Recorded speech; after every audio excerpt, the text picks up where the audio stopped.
విచ్చేసినటువంటి మీడియా సోదరులకి, అదేవిధంగా మా యొక్క కూటమి ప్రభుత్వంలో ఉన్నటువంటి జనసేన, టీడీపీ, బీజేపీ కూటమి సభ్యులందరూ కూడా ఈరోజు ఇక్కడికి రావటం ఎందుకు కారణం, ఈరోజు ప్రెస్ మీట్ పెట్టడం అంటే గతంలో ఉన్నటువంటి మన ధనలక్ష్మి గారు, అంటే మన అని ఎందుకు అన్నానంటే ఆమె కూడా ఒక గిరిజన బిడ్డగా, శాసనసభ్యురాలుగా, ఎమ్మెల్యే ఇక్కడ నెగ్గి ఉంది కాబట్టి ఆవిడ చేసిన పరిపాలన ఎంత బాగుందో అనేది అందరికీ తెలుసు. కాబట్టే ఈరోజు ఆవిడని గౌరవించుకుంటూ మొదలుపెట్టాము. అలాగే ఆమె మర్యాద ఎలా ఇస్తుందనేది మీరు మీడియాలోనే చూసి ఉన్నారు. ఇప్పుడు నెగ్గినటువంటి శాసనసభ్యులైనటువంటి మా కూటమి ప్రభుత్వం సంబంధించిన మా యొక్క ఎమ్మెల్యే మిరియాల శిరీషాదేవి గారికి ఎంత బాగా గౌరవిస్తున్నారో కనపడుతుంది. ఎందుకంటే మేము ప్రతి ఒక్క కార్యకర్తలు కూడా ప్రతి ఒక్కరికి గౌరవించుకుంటూ ముందుకు వెళ్తున్నటువంటి మా యొక్క కూటమి ప్రభుత్వం. ఈరోజు ఆవిడ మాట్లాడిన విషయం మీరు ఒకసారి గమనించినట్లయితే, ఒకటి ఫస్ట్ ఏ ఛానల్స్ లో విడుదలవుతుందనేసి ఆవిడ చెప్పుకొచ్చారు. మన యొక్క ఎమ్మెల్యే మిరియాల శిరీషాదేవి గారి కోసము అసభ్యకరమైన మాటలు అంటే ఏంటి, ఆమె ఎప్పుడు దాచుకుంటుంది లేకపోతే అందరినీ ఇబ్బంది పెడుతుందనే మాట ఆవిడ మాట్లాడుతూ ఉంది. ఎందుకంటే మీరు ఒకటి గమనించాలి, ఏ పేపరు ఏ ఛానల్ వాళ్ళు ఇస్తున్నారనేది మీరు గమనించండి. ఎందుకంటే మీరు మాట్లాడింది ఒక సాక్షి, అంటే సాక్షి మీకోసం మీకే డబ్బు కొట్టుకున్నటువంటి సాక్షి మీడియా కాబట్టి మీకు చెప్తున్నాను. ఆ మీడియా నుంచి కాకుండా మీరు ఇతర మీడియాల నుంచి మీరు నిజంగా మీ దగ్గరకు వచ్చి మా యొక్క కూటమి ప్రభుత్వం సంబంధించినటువంటి ఎమ్మెల్యే గారి కోసం ఎవరైనా ఇస్తారేమో అని మీరు ఒకసారి గమనించాలి. మన యొక్క శాసనసభ్యులు గత ఎక్స్ ధనలక్ష్మి గారికి నేను కోరుతా ఉన్నాను. మీరు అంటున్నారు లెటర్ ప్యాడ్లు అని చెప్తా ఉన్నారు. ఈరోజు మీ దగ్గరికి మేము లెటర్ ప్యాడ్లు రావాలంటే, మీ దగ్గరికి మేము చేరుకోవాలంటే మీకు మధ్యలో ఎవరున్నారో మీకు తెలుసు. ఆ వ్యక్తిని దాటుకుంటూ ఆ తర్వాత మీ దగ్గరికి రావాలన్నా చాలా ఇబ్బందులు పడుతూ ఉన్నటువంటి ఈ యొక్క రంపచోడ నియోజకవర్గం చాలా నలిగిపోయినటువంటి ప్రజలు ఈరోజు ఉన్నారు. ఎందుకంటే మేము ఈరోజు స్వచ్ఛందంగా ఆ ఒక్క ఎమ్మెల్యే ఆఫీస్ అంటే ప్రతి చిన్న కార్యకర్త కూడా సొరబడి వెళ్లి మాకు ఇది ఇవ్వండి అనడానికి మొన్ననే నిదర్శనం. ఎందుకంటే నేను వెళ్ళాను కాబట్టి చెప్తా ఉన్నాను, మా కూటమి ప్రభుత్వంలోని ప్రతి ఒక్కరికి కూడా లెటర్ ప్యాడ్ మాకు కావాలి అంటే ఇస్తున్నారు. అది ఏ రకంగా ఉపయోగపడుతుందనే తీసుకున్న ప్రతి ఒక్కరికి కూడా తెలుస్తా ఉంది. ఎందుకంటే మొన్న సచివాలయంలో సంబంధించిన వాళ్ళు ఎవరికి ఏ లెటర్స్ కావాలి ప్రతి ఒక్కరు కూడా మీ దగ్గరికి రావాలంటే ఒక మీడియేటర్ గా పెట్టుకొని మీ దగ్గరకు వచ్చి మీరు డబ్బులు గుంజుకుంటే గానీ అప్పుడు ఆ వ్యక్తికి ఎవరైతే మీడియేటర్ ఉన్నారో డబ్బులు ఇస్తే మీరు లెటర్ ప్యాడ్ ఇస్తే అప్పుడు కానీ మేలు కలిగేది కాదు మా యొక్క నియోజకవర్గంలో ఉన్నటువంటి ప్రజలకి. ఈ రోజు అలా కాదు, నేరుగా నేనక్కడ గమనించింది ఎమ్మెల్యే గారి ఆఫీసులో ఏదైతే లెటర్ ప్యాడ్ కోసం వెళ్తున్నామో అక్కడ ప్రతి డైరెక్ట్ ఎవరైతే క్యాండిడేట్ నాకు పలానా చోట ట్రాన్స్ఫర్ కావాలి అనే వ్యక్తి స్వయంగా వెళ్లి లెటర్ ప్యాడ్ తీసుకున్నటువంటి సిచ్యువేషన్ ని నేను చూశాను, దగ్గరుండి నేను గమనించాను కాబట్టి మాట్లాడుతున్నాను. మీరు లెటర్ ప్యాడ్ కోసం మాట్లాడడానికి మీకు అర్హత లేదని ధనలక్ష్మి గారికి చెప్తా ఉన్నాను. మీరు ఒకసారి గమనించండి, మీ పాలనలో మీరు ధైర్యంగా మాట్లాడినటువంటి మాటలు ఏమైనా ఉన్నాయా అనేది మీరు గమనించండి.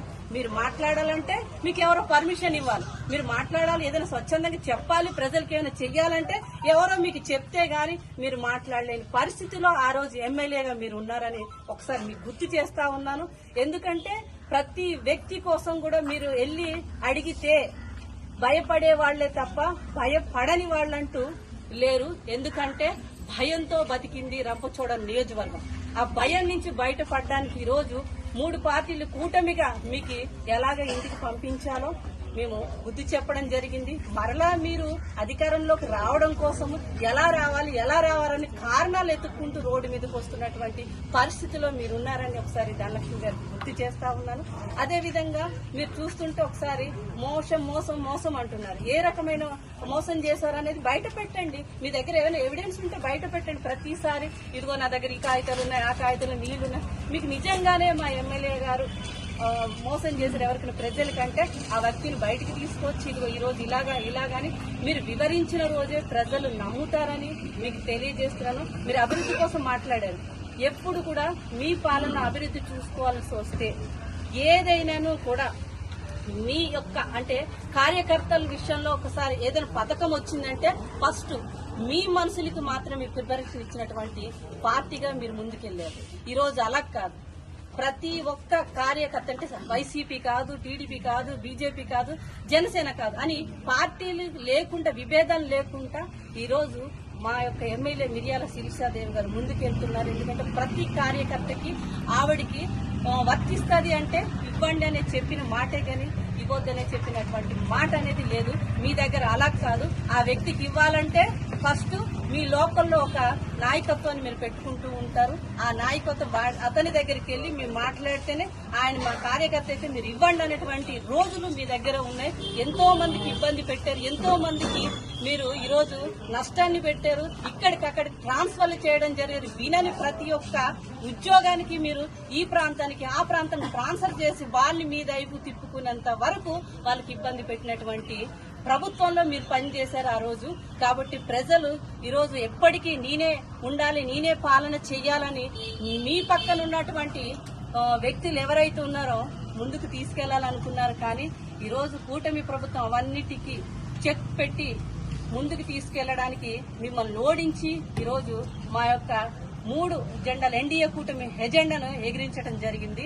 అదేవిధంగా చూసుకున్నట్లయితే మీరు ఒకటి చెప్తా ఉన్నారు అభివృద్ధి కోసం చూస్తే ఈ రోజు ఈ యొక్క ఎన్డీఏ కూటమి ప్రభుత్వం వచ్చిన తర్వాత అభివృద్ధి కనబడుతుందని ప్రజలు చాలా హర్షం వ్యక్తం చేస్తా ఉన్నారు. ఎందుకంటే ప్రతి ఒక్కరికి కూడా మీరు చూసుకుంటే పెన్షన్ నుంచి ఫస్ట్ స్టార్టింగ్ పెన్షన్ ఎప్పుడైతే మీరు ఎలక్షన్ టైంకి ముందే వదిలేశారు వాళ్ళకి పెన్షన్ ఇవ్వకుండా, అప్పటికి ముందు 1000 ఏదైతే 250 రూపాయలు 250 రూపాయలు పెంచుకుంటూ వచ్చారు. కానీ ఈ రోజు కూటమి ప్రభుత్వం వచ్చిన తర్వాత ప్రతి ఒక్కరు కూడా ఇబ్బంది పడకూడదని మాట ఎలా అయితే ఎలక్షన్ ముందు మాట ఇచ్చారో ఆ మాట ప్రకారము 250 అన్నారు మీరు. కానీ మేము ఒకేసారిగా 1000 రూపాయలు పెంచుతామన్నాం. కాబట్టి ఆ రీతిగా గతంలో మీరు ఎలక్షన్ ముందు ఏదైతే ఆప్ చేసేసిన డబ్బులు కూడా మేము ప్రతి ఒక్క పెన్షన్ దారికి అందించడం జరిగింది. 6000 రూపాయలు అంటే ఎలక్షన్ కోడ్ వచ్చింది మేము ఇవ్వకూడదు అనేది కూడా లేకుండా బాధ్యతగా ఈ రోజు కూటమి ప్రభుత్వం ఇవ్వటం జరిగింది. ఈ యొక్క పెన్షన్ దారులకి మీరు పెన్షన్ నుంచే స్టార్ట్ చేయొచ్చు. ఎందుకంటే పెన్షన్ దారికి ఏ రకంగా మేము న్యాయం చేసుకుంటూ ముందుకెళ్ళాం. అభివృద్ధి అంటారా, ప్రతి అభివృద్ధి విషయంలో చూసుకుంటే ఈ రోజు మీరు ఒకసారి గమనించాలి. మీ హయాంలో ఉన్నటువంటి సర్పంచులు వీళ్ళే ఉన్నప్పటికీ కూడా మా యొక్క మిర్యాల శిరీషాదేవి ఎక్కడికి అక్కడికి సొంత కార్యక్రమాలు అంటే మీరు అంటున్నారు సొంత డబ్బులు ఇస్తారు, సొంత డబ్బులు ఇచ్చారు. సొంత డబ్బులు ఆవిడ ఇచ్చి ఎక్కడికి కూడా ముందుకెళ్లలేదు.